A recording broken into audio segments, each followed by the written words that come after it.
What's up, everybody? It is Broken Havoc right here on the Broken Havoc podcast, here to review Monday Night Raw from August 16th, 2021, coming to us from San Antonio, Texas. Overall thoughts on this show, I mean, nothing much has changed from last week's show or the past month or the whole majority of 2021 and 2020. This show, like every week, was horrible. And I mean that. Like, this show was absolutely terrible. This show was god awful. I mean, if anything, I felt like this show was a repeat of last week, in which the same elements were applied from last week. I mean, the same elements from Raw. I mean, what I mean by elements, I mean the same booking decisions from Raw are happening every week on the show, and it's not good. I mean, like, literally, we see the same thing over and over again constantly. Like the Randy Orton segment that kicked off Raw, it was basically the same segment that we saw last week. I mean it. It was the same freaking segment that we saw last week. It made absolutely no sense whatsoever. Look, I'm a fan of RKBro. I thought they're really entertaining to watch, and I do think that they will win the titles this Saturday at SummerSlam, but I'm going to be 100% honest here. That and the whole Reginald garbage, I shouldn't say Reginald garbage because Reginald is really, really talented. That is like the only two entertaining things on Raw. Everything else is just pure, just shit. And the whole 24/7 thing when it comes to Reginald, like, it's only good with R-Truth. That's it. It's only good with R-Truth. But, like, let's be honest, that's only comedy. I'm talking about the serious. Well, I'm going to start talking about the serious stuff because, let's be straight up, I love seriousness in wrestling. And look, comedy's not bad in wrestling, but I'm going to be 100% honest here. I mean, this whole show was a comedy, and it was not a good comedy. Like, I'm going to be straight up. Look, I enjoyed that whole Reginald segment. It was only a short segment, but I will be straight up. I mean, if it was anybody besides freaking R-Truth or Reginald, everybody else, the whole 24/7 garbage would have been horrible. Like, I mean, I don't know why they're still doing these 24/7 championship segments. I don't even know why I'm talking about it in the beginning of my review. That is shocking. But, I mean, like, this whole show as a whole is just pure garbage because of the fact that, number one, we get the same freaking matches every week. Not only that, they're rinsing and repeating everything that is happening from last week and applying it to this week just to basically change some minor tweaks on it. This whole episode of Raw is basically, hey, let me copy your homework, but, let me change it around so the teacher won't notice. That is basically this week's Raw. That is just fact. This whole week's Raw is that scenario. But before I get on with the Raw review, or this atrocious show, the worst show ever, EVER, ever, of course, a little bit of a reminder that I'm going live on YouTube this Saturday immediately following SummerSlam. Of course, the first time the Broken Havoc podcast is going to be going live on YouTube, so be on the lookout for that live stream. And then, of course, Sunday, September 5th, 2021, it's the All Out pay-per-view. All Out is going to be an amazing show. I'm really excited to see what goes down. I'm definitely excited to see what they're going to be doing with CM Punk, because most likely, we all know CM Punk is coming this Friday. I mean, if you don't think CM Punk's coming this Friday, I don't know what to tell you. Like, the teases are there, and AEW would be foolish if they were trolling us. Come on. CM Punk is definitely making his debut on Friday, and it's going to be freaking awesome. I'm excited to see what goes down. I'm going to also be live right after that pay-per-view as well, but my first live stream is this Saturday, immediately after SummerSlam. It's going to be awesome. It's the first time I'm getting the Broken Havoc podcast live. I'm going to be taking questions from the chat. It's awesome to see, and be on the lookout for that live stream. All right, back with my Raw review. Raw started off with Randy Orton, the Legend Killer. So he kicks off Raw just like last week. Of course, last week he made his return in front of the crowd. It's the same thing. This whole segment was basically the same thing, just a little bit of tweaks, just a little bit of minor tweaks, because WWE is extremely lazy not to book anything completely different. So he says that people have been asking him all week why he hit Riddle with the RKO. Now, I did state last week in my Raw review that, I thought this is only like he basically pulled a Stone Cold Stunner. He basically pulled a Stone Cold. Like, he did it in a friendly way, but apparently that is not the case. So apparently, we're all dumb. So he says that he does not need friends or anybody. He says that he would have beaten AJ Styles with or without Riddle. He reminds the fans that he is a 14-time world champion, and he did it all by himself. He doesn't owe anyone an explanation. He is Randy Orton. He's the Viper. He is the Apex Predator. And it says Monday Night Raw is still his territory. Yeah, I don't think that's a really good territory, I should say. Then he talks about Omas. He says that he is an undefeated force of nature. I guarantee you Vince McMahon gave him that line. Then he calls him a jackass, like last week. Says he's going to hit that son of a bitch with the 3 most destructive letters in all of sports entertainment. R.K. And when he was about to say the O, then all of a sudden Riddle's music hits, bro. So RKBro, I kind of like that. That was actually pretty dope. Then Riddle comes out. And Riddle says Randy is right. He does not have to explain anything to anybody. Says he knows why he hit an RKO. And says he realizes that he was just teaching him a lesson, bro. Says that he learned his lesson and asks for another chance. Then what happens? He says that he needs to be in his corner. And he asks Randy to bring back RK-Bro. Then AJ and Omas come out. And then AJ says, how about RK no? Then says no one really cares why he RKO'd Riddle. He asks if he can RKO himself, that being Randy Orton. Says last week meant nothing. Says that he cheated and says no one will save him from Omas. So he says that he's tired of everybody saying bro, and then proceeds to challenge Riddle to a match. Then says that he has Randy by his side and he is unstoppable. And right after that line, Randy Orton just looked at him like, what the hell is this guy talking about?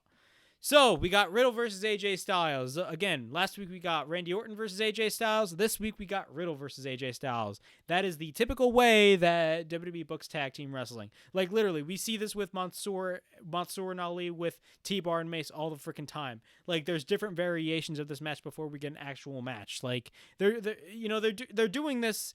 Like they were doing this with the Mysterios and the Usos on SmackDown as well. Like this type of booking is annoying, man. They gotta stop with this type of booking because it's repetitive. But we got Riddle versus AJ Styles. What are my thoughts on this match? I thought this was not that bad of a match. I thought it was a pretty good match. Look, the wrestling that happens on Raw, I mean, it's not that bad. I mean, like the wrestling is not bad. It's just the fact that, you know, the booking and just the cringiness of this show is just absolutely awful. Like, I'm being straight up. Like, you know, there's some matches, like, you know, with guys like Xavier Woods, AJ Styles, and Riddle. Like, those guys be pulling out really good matches, especially on Raw. Like, they pull out really good matches. And Riddle and AJ Styles, I mean, it was not that bad of a match. It was not their best match, but it was not that bad of a match. We got a Broton by Riddle. Then we got a suplex by Riddle. We got a cover and a 1 count. Omos is on the outside. Then, you know, we thought that Randy Orton was going to be on the outside of the ring looking after Riddle, but apparently that was not the case. Byron Saxton on commentary says that Randy Orton left the building. So that means, you know, if he left the building, then that means he wouldn't have been wrestling in this show. Did he wrestle again today? I don't even remember.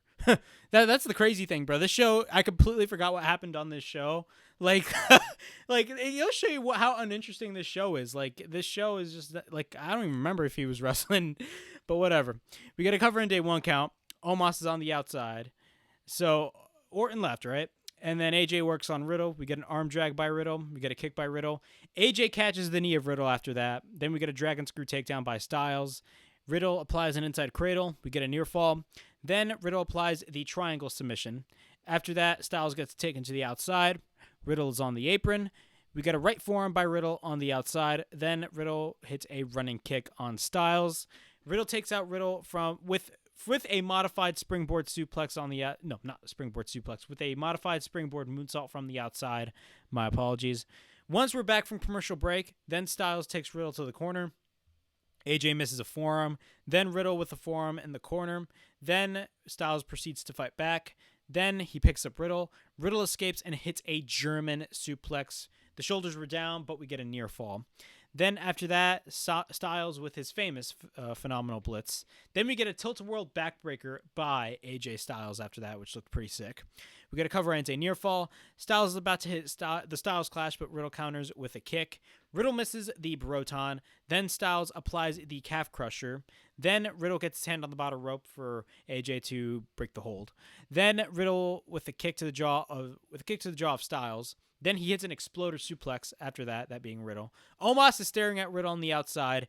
Then all of a sudden, once Riddle is on the top, Styles takes out Riddle and then proceeds to hit the Styles Clash on Riddle. AJ Styles wins the match. Overall thoughts on this match? Again, this was not that bad of a match. It was a short match, but it was not that bad of a match.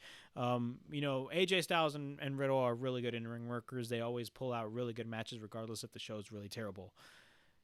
That is not me defending Raw, by the way. I still think this show is horrible. We get Nikki A.S.H, the Raw Women's Champion, cutting her typical promo that she does every week about not being confident, but then being confident when she puts on the superhero outfit. Says that she was thinking about SummerSlam. Says that she has to look at herself. She wears an outfit for her and for everyone that is just like her. Says you need courage. And when you do, you can almost be a superhero. Then she says that she is confident that she will beat Rhea Ripley and retain her title on Sunday. Oh, keep in mind that Rhea Ripley and Nikki Ash wrestled twice on this show.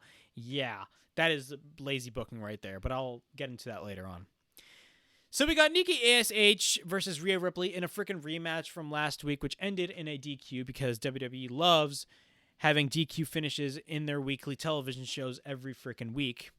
I feel like they kind of dimmed down on that a little bit because I remember times where, like, especially earlier this year, WWE still do DQ finishes, but like I feel like they kind of dimmed it a little bit down. But still, I mean, they shouldn't even have DQ finishes every freaking week on television. If you want to book a good wrestling show, you have to have good wrestling matches with good finishes, in my opinion, to build up for whatever feud you're building for the pay-per-view. But Charlotte is on commentary. So we get a crossbody on the outside by Nikki. Then Rhea proceeds to hit a suplex. We get a cover and a near fall. Rhea throws Nikki to the mat. Nikki proceeds to hit a Hurricane Rana after that. We get a roll up by Nikki, but we get a near fall. Then Nikki's on the top. Then she hits a Tornado DDT on Rhea Ripley. We get a cover into near fall again. Rhea catches Nikki when she tries to hit a crossbody. Then Rhea proceeds to hit a Northern-like suplex after that. We get a cover and a near fall. Nikki rolls up after that. Then we get a near fall big boot by Rhea. Then Rhea hits the Riptide, as Ednon Burke would say on commentary. Riptide, Riptide. He would say it like 5 times after she hit it. That was absolutely terrible. But she did hit the Riptide. We get a cover, and Rhea wins the match. So we got our Raw Women's Champion losing on television again. Now, granted, we had Kenny Omega lose to Christian Cage last week on Rampage. And that was the first time the AEW World Champion lost on television. A lot of people were kind of iffy on that. And I understand their point. But I felt like that made sense because of the fact that, I feel like they were nearing towards the end of the whole the whole belt collector thing, but apparently that's not the case because he did beat Andrade. But the reason why I'm mentioning this is because of the fact that you're going to have people on the internet say, oh, but AEW did this, but you're going to but if WWE does, if AEW did this, you're going to defend it. But if WWE did this, you'd crap on it. The reason why people crap on WWE having their champions lose on television is because of the fact that they do it all the friggin' time. They do it all the time, and it's sickening. If you do it like maybe once, and then just don't do that at all and just book your champion extremely strong, then fine. That is fine. But with Kenny Omega last week, it was first off, the Impact title was on the line, and Kenny Omega is an AEW wrestler, and the most important title in that belt collection is the AEW World title. And it's also telling the story that, Christian Cage can beat Kenny Omega. But not only that, Kenny Omega is the heel in this, and I feel like they put the Impact title on the line for a reason because they want more more people to tune in Impact because they know the former watchers of TNA. Christian Cage was there, and he's the champion now. So hey, you want to watch Christian Cage? Great, that's awesome. But in this case with Nikki A.S.H, I mean, they're just making her look extremely dumb, and she is the babyface. If you're doing this to a babyface champion, I mean, I don't know what to tell you. It just makes Nikki A.S.H look stupid, in my opinion. It makes her look dumb because of the fact that, number one, she has a really bad her character. I'm just not a big fan of her character. She has a really bad character. I'm sorry. I know a lot of people are gonna hate on this, but it's just my opinion. I am not a big fan of this whole character because it makes Nikki Cross look dumb. It just makes her look dumb as not a performer, but as a character. You know what I mean? It just makes her look dumb.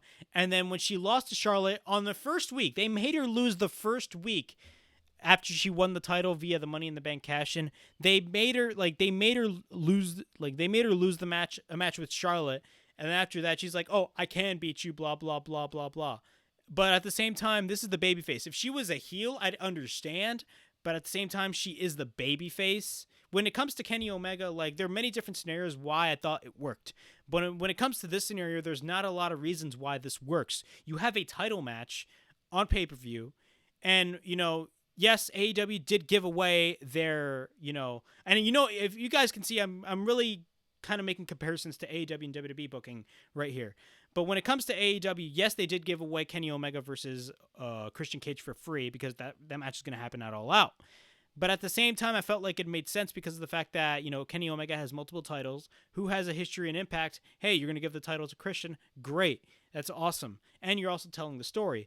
But when it comes to Nikki A.S.H., I mean, what kind of story is there revolving her? You know what I mean? And I know that sounds kind of ludicrous, but, what kind of story is there? What is the story you're telling that, oh, she couldn't do it this time, but then she's going to do it she's going to do it at the pay-per-view, just weeks before the pay-per-view?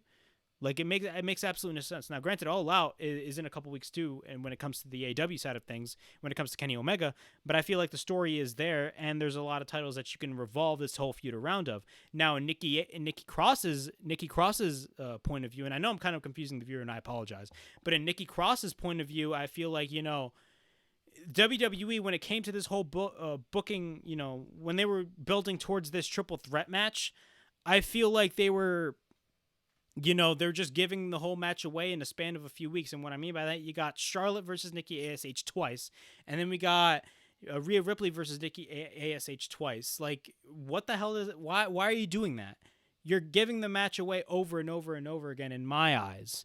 It's all right to give it away. It's all right to give it away once, but if you do it multiple times, I mean, you really don't care about the pay-per-view. And now, granted, nobody cares about this match, but I'm just saying, you're making your champion look dumb. And she is the babyface here. If she was a heel, I mean, I kind of would get it. But at the same time, you have to have the booking be a little bit better if she was a heel. But let's be straight up. She is a babyface. Nikki A.S.H. is the babyface in this scenario, and it just makes her look really stupid. That's just me. And I know I kind of confused a lot of people because my words are kind of mixed up. But I'm just saying, this is really dumb. There would be a lot of people comparing, oh, Kenny Omega lost, but you don't complain. But when Nikki A.S.H. lost, you complained. Yeah, because you have to, I do complain. Everybody complains about this scenario because it doesn't make any sense. But when it comes to Kenny Omega's scenario, I mean, I agree. Having Kenny Omega lose last week, I understand a lot of people's frustrations with that. But at the same time, I understand the point of view that, hey, the Impact title is on the line. The most important title is the AEW World title in the eyes of Kenny Omega. I feel like that's the story that they're trying to tell. But at the same time, they're telling another story in which Christian Cage, has his number, and I'm going to beat you for that AEW World title. But Kenny Omega is going to go 10 times harder on Christian Cage in that match. But when it comes to this case with Nikki A.S.H., I feel like with Nikki A.S.H., I mean, number one, she's the babyface, and number two, they're just making her look absolutely stupid. First off, you have her lose a match in the first week. A week after she is champion, you have her lose. Did Kenny Omega lose the AEW World title when he no? Did Kenny Omega lose a match when he won the AEW World title a week later? No. I believe his first title defense was against Joey Janela, and he just annihilated him. If Nikki A.S.H. had been booked strong as a proper babyface and she lost under a little bit of circumstances when it comes to booking wise, if you had a run in or a DQ or something like that, I'd understand. But just this scenario makes absolutely no sense. I don't know why you would book two rematches for the first 2 weeks and then two rematches the next 2 weeks before the pay-per-view. You know what I mean? It just makes no sense. I don't like this whole scenario. We got Jinder Mahal backstage with Veer and Shanky. Says not only he brought them to Monday Night Raw, but learned under the greatest WWE champion of all time. I laugh. Says it's their last chance to take his sword. Great. We get a backstage interview with MVP. He tells the viewer what to expect. Says that you have two of the explosive men in WWE facing off. Says it's the last time Goldberg was on Raw, he speared him. It was an insult to him. but an insult to the Almighty. Says that he will repay the Almighty, and it could be now or sooner. We got Drew McIntyre versus Veer and Shanky. What are my thoughts on this match? I don't know why we're getting this match again. So Veer works on McIntyre, sends McIntyre into the corner. We get a clothesline by McIntyre. We get a couple right hands by McIntyre in the corner. Then we get a suplex by McIntyre on Veer. Shanky tags in. We get a right hand by McIntyre. Shanky fights back. We get elbows in the corner by Shanky. McIntyre fights back. We get a big boot by Shanky. Then Veer tags in. We get an elbow drop by Veer. We get a cover and a near fall. Veer applies a chin lock after that. McIntyre fights back. We get a clothesline by McIntyre. He goes after Shanky as well. We get an elbow by McIntyre on Veer. Throws Veer. Then McIntyre proceeds to hit the neck breaker. Then Shanky tries to choke slam McIntyre, but gets sent into the corner. Then McIntyre hits a Michinoku driver. Then hits a Future Shock DDT. 3-2-1, and then hits the Claymore and wins the match. Overall thoughts on this match, I didn't care for this match. I don't know what was the point of this match, if we've seen scenarios of this match. If not, we've seen this whole match happen like 2 weeks ago. Of course, last week, McIntyre faced off against broke-ass Baron Corbin. But, I mean, like, what is the point of having this match?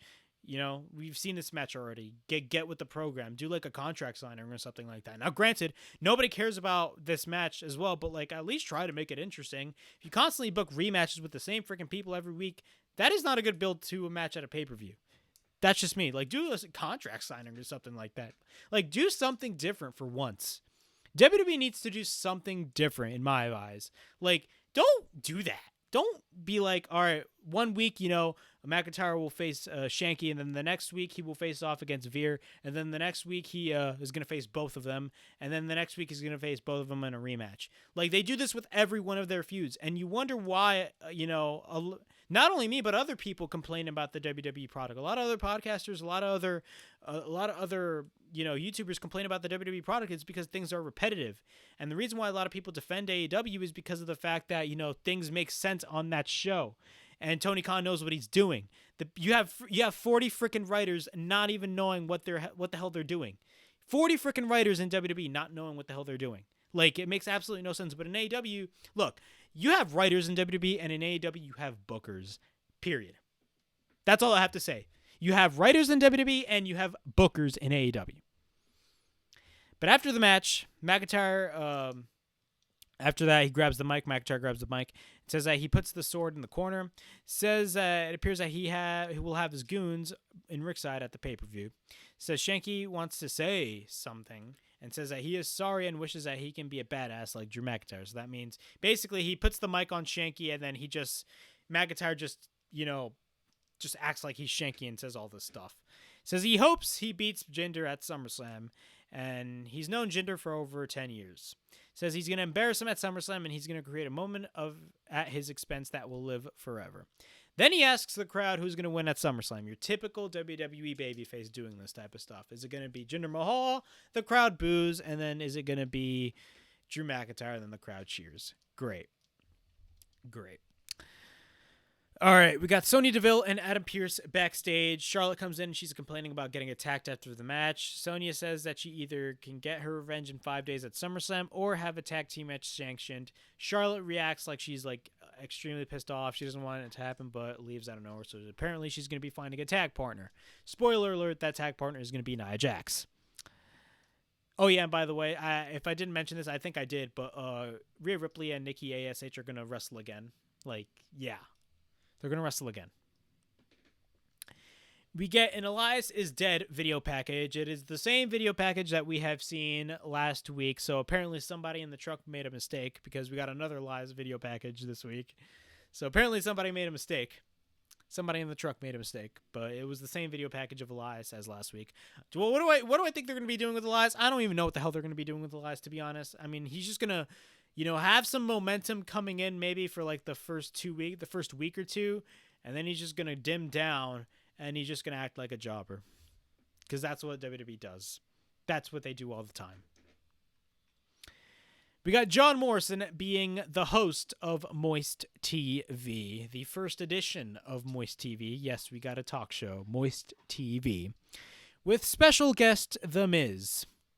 So he welcomes The Miz, and as you guys know, The Miz ain't no longer in a wheelchair. He has been selling that zombie attack for months now, bro. Y'all remember that whole thing at WrestleMania Backlash where, you know, there were zombies? Yeah, they sold it like it was actual zombies, bro. Miz hugs Morrison, but Morrison does not hug back. Morrison asks Miz, what is his favorite movie? Miz says it's his movies from the Marine franchise. Bro, nobody cares about the Marine. Then he asks Miz if he was pretending to be injured. Miz asks him if he had ever lied to him. Miz says that he is not a liar. Then Damian Priest comes out. Could you imagine, bro? These guys have been feuding since WrestleMania. I don't even want to say since WrestleMania. These guys have been feuding since the Royal Rumble. Ever since Bad Bunny first came in at the Royal Rumble. Like, they've been feuding since the beginning of the year. It's August. It is August. Yeah, the 8th month of the year. The 8th month of the calendar year. It's August. They've been feuding since January. Oh my God, bruh. And you wonder why this show is garbage. It's stuff like this. Then he says, so Damian Priest comes out. He calls him a mentiroso, which means liar in Spanish. Says before he goes to SummerSlam and beats Sheamus, why doesn't Morrison ask him the hard question? Why Miz did not get cleared? Miz says that he's never been injured. Says he was cleared weeks ago. And Morrison was just like, what the hell did you just say? So basically Miz caught in a lie. Miz says that Damian is doing everything that he does on Miz TV, making it about them. Then Morrison announces Damian Priest versus The Miz. Miz looks shocked as hell. So then Sheamus comes out. He's on commentary. Then the match starts. Miz tries to high-five Sheamus, but does not. Priest from behind slaps Miz after that. Takes him to the ring. Miz tries to sell his freaking fake injury, which we all know is fake. Miz goes to the top. Then he takes down Priest. Then Miz does the yes kicks. Yes, he does the yes kicks. A little nod to Daniel Bryan, but don't worry. We're going to be seeing those on Wednesdays on TNT very, very soon. Trust me. Boot in the corner by... And if I'm acting like an AEW fan or Mark, look, I love wrestling. I love both WWE and AEW. I'm just telling the truth. AEW is a much better product than WWE right now. I don't care what anybody says. Call me a Mark, whatever. I mean, I love the WWE, but like, let's be straight up. AEW is where it's at right now. That's why I'm mentioning a lot of AEW, because this show's garbage. So Miz does the yes kicks. Priest fights back. We get a couple kicks by Priest. We get a boot in the corner by Miz on Priest. Then Miz tries to go for the dropkick, but Morrison leaves instead. We get a bro kick by Priest. We get a cover and wins the match. After that, Sheamus gets pissed off, and then Sheamus says that it is his gold, not your gold, or anybody of the people's gold. And after that, he says that this Saturday at SummerSlam, he's going to beat Priest. He cuts a little bit of a promo about that, and that's that. We got Eva Marie with Dewdrop, which, I mean, I'm not really interested in that, but it's a backstage segment. She says that she blew it, but the Evolution gives second chances. Says that SummerSlam, Dewdrop can go to the playground, and says to bring Lily to Eva. Great. And trust me, they booked a match with Alexa Bliss and Eva Marie, by the way. They actually booked a match with Alexa Bliss and Eva Marie. So Eva Marie is actually going to be wrestling this Saturday at SummerSlam, which I know everybody's excited to see that, right? I know I am. No, I'm not. I'm being sarcastic. I'm not excited to see that. I'm being straight up. That match is going to be the worst match on the card. The crowd is going to be absolutely dead. I guarantee you that match is going to suck. Just by the announcement, everybody knew that. Everybody on social media, everybody on Twitter knew that match was going to suck. Let's be straight up. So, after that, we got Morrison backstage. Miz comes in, and then Morrison does not know what about Miz being hurt. The New Day is behind them with the whiteboard saying "Buy our shirt," which is funny. They're trolling them without not knowing that they're trolling them. That makes any sense. And says that they have a good idea. I don't even know what the hell they said. I mean, whatever. I don't care about the dirt sheet in 2021. I don't care about Miz and Morrison in 2021. I'm going to be straight up.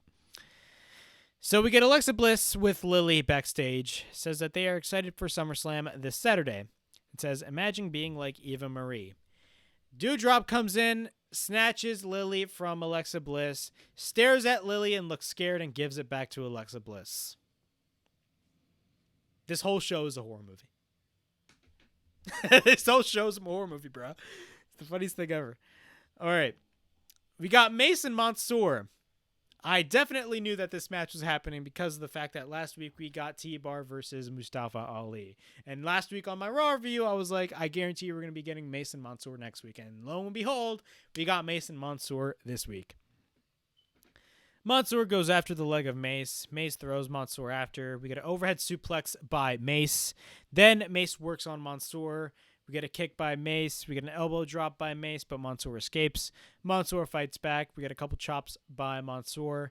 Mace runs into the turnbuckle. Then Mansoor applies a sunset flip, but Mace catches him into a pin attempt. But Ali hits a kick on Mace from the outside. Mansoor rolls up Mace, and Mansoor wins the match.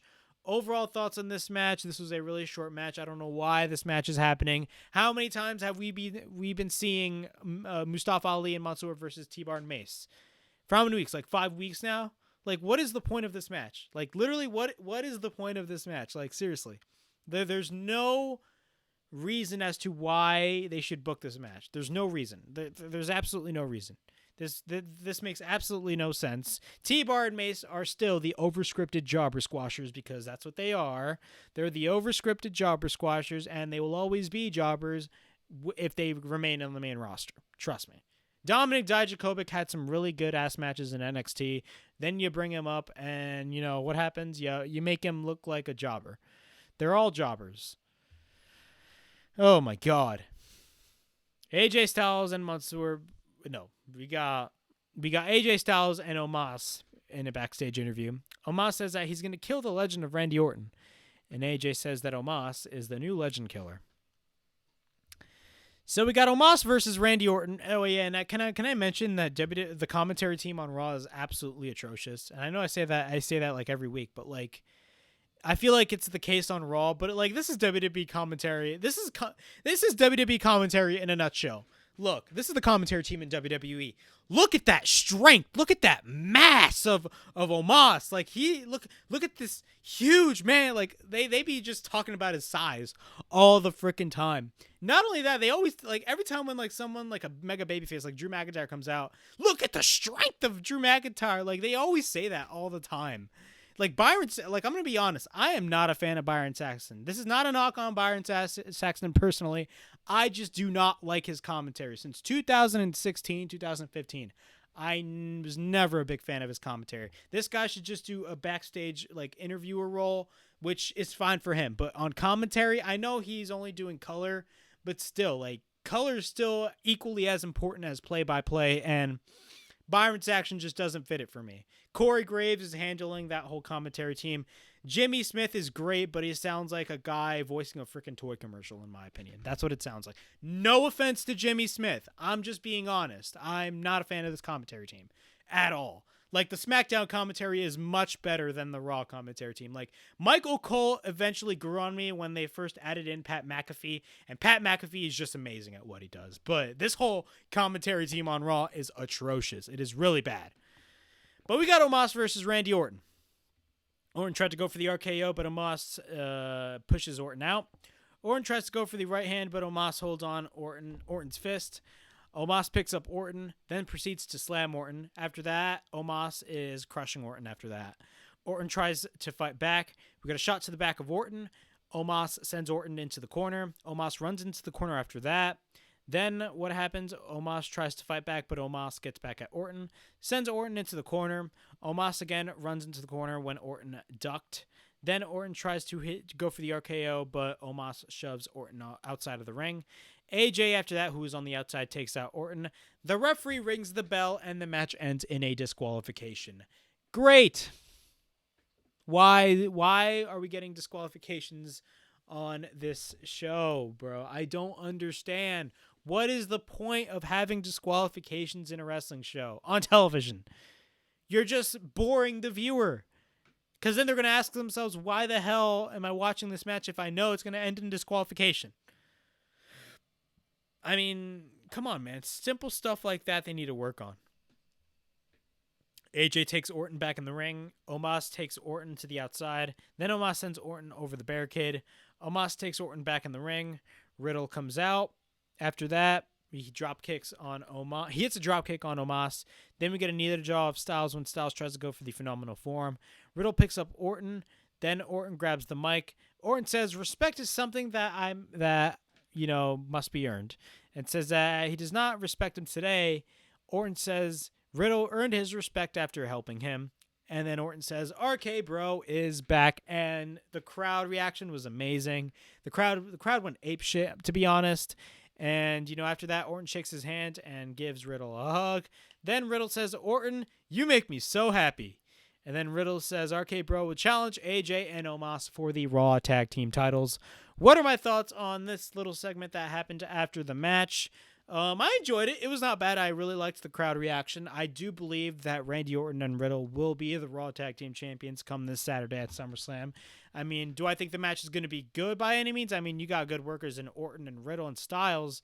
But, I mean, with Omas, Omas is starting to grow on me, but I feel like, this whole thing with AJ and Omas, first off, AJ needs to be on his own, and he needs to be in the main event scene. I'm tired of seeing AJ Styles in the tag team scene, in my opinion. It just makes no sense for a guy like Styles to be in the tag team scene. He should be in the main event, and he should be in contention for the WWE title, in my opinion. But I do believe that Riddle and Orton will win the tag titles this Saturday at Allegiant Stadium in Las Vegas. We got a backstage interview with Jeff Hardy. Says that he is angry and says that Karrion attacked him after the match and says that his higher power basically says that, Karrion made a big mistake and says his 15 minutes of fame is almost up.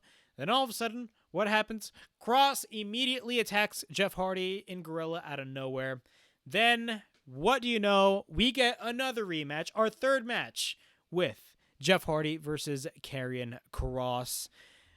All right, the match starts. I don't even want to explain why this is a problem. I explained this last week. Why are we getting this match again? We got this match twice already. Why are we getting it again?